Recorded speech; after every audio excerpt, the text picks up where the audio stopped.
Madam, my name is Nora. I'm the Director of Amnesty International Malaysia, and I have with me right here youth activists and youth members right now in Malaysia. We have been trying to get you, and right now Amnesty International Australia is also listening in. We were unable to contact you earlier, but we have about 10 countries with us that wanted to speak to you, especially the youth of the Asia Pacific. We are wondering if right now you can give a personal message to the youth of the Asia Pacific, if that's all right with you. If you could just have about 5 minutes of your time right now, and then we will record your message, and then we will give it to our youth. Is that all right? All right. Are you free to ask the questions? Yeah, we have a few questions here. Can we ask you? Okay. This is one from Amnesty International youth activist. His name is Faisal Isis. He's asking you, could you kindly advise us on how youth can continue working on Burma, and who should our action be targeted to? At the moment, what we would like our friends abroad, our young friends abroad to do, is to try to do everything we can to bring about the release of the remaining 2,200 political prisoners in Burma. Some of them are young people like themselves. Some are not out of their 20s yet. And yet they have been given long, long prison sentences. So the first thing that we would like is for the youth to increase awareness of the situation of political prisoners in Burma. Thank you. Do you think that they would be happy to do that? Yes, we would definitely be happy to do that. The second question, madam, is from AI Australia. Her name is Lani. She's asking you, how can we help? And how can we help to further the democracy and the human rights for people of Burma? I think, first of all, people all over the world need to know exactly how much human rights violations are going on in Burma. I think some don't quite know. Yesterday I was speaking to somebody from India, and she was surprised because I said that in order to link up to the internet I have to make an application, and this is not always granted. So we have very little freedom of information and freedom of communication compared to other countries in this region.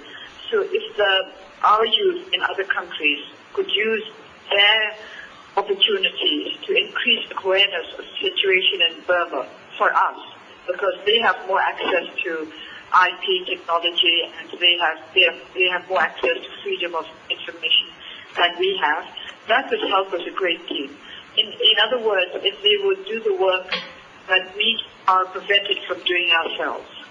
All right, madam. The last question will be from AI New Zealand. Her name is Lena. Her question to you is, what inspired you to continue with your cause for all these years, despite all the obstacles in the way? Well, I suppose this is really the lot of our people. When I look at what people are having to go through in this country, then I think that it's everybody's duty to do everything they can to change the situation. And I must also add that I have very, very good colleagues.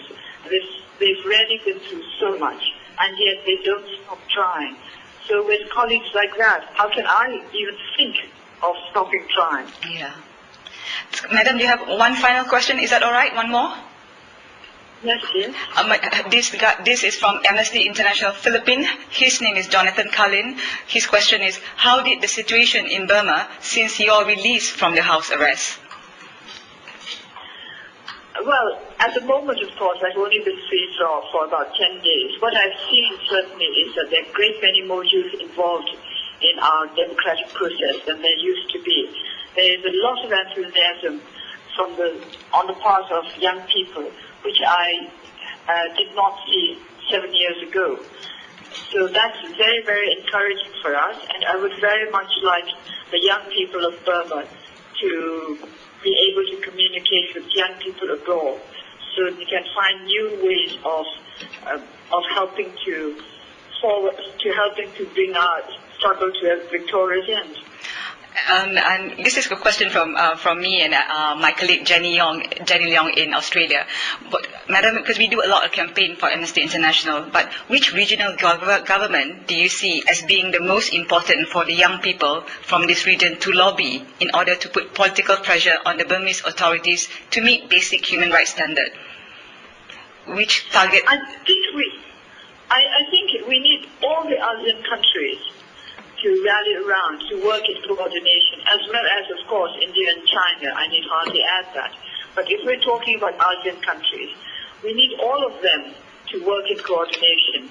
Thailand is important because it's a neighbor, and Singapore is important because it's an economic power. Malaysia is important because in some ways we should have progress along the same lines. And Indonesia is important because Indonesia used to be a military dictatorship. Yeah. And then the Philippines are important because it's a democratic government with a president at present who's very, very sympathetic to us. So each ASEAN country is important in its own way. And what I would like to do is, what I would like to see is for the youth of those countries to be united in an effort to help us in Burma.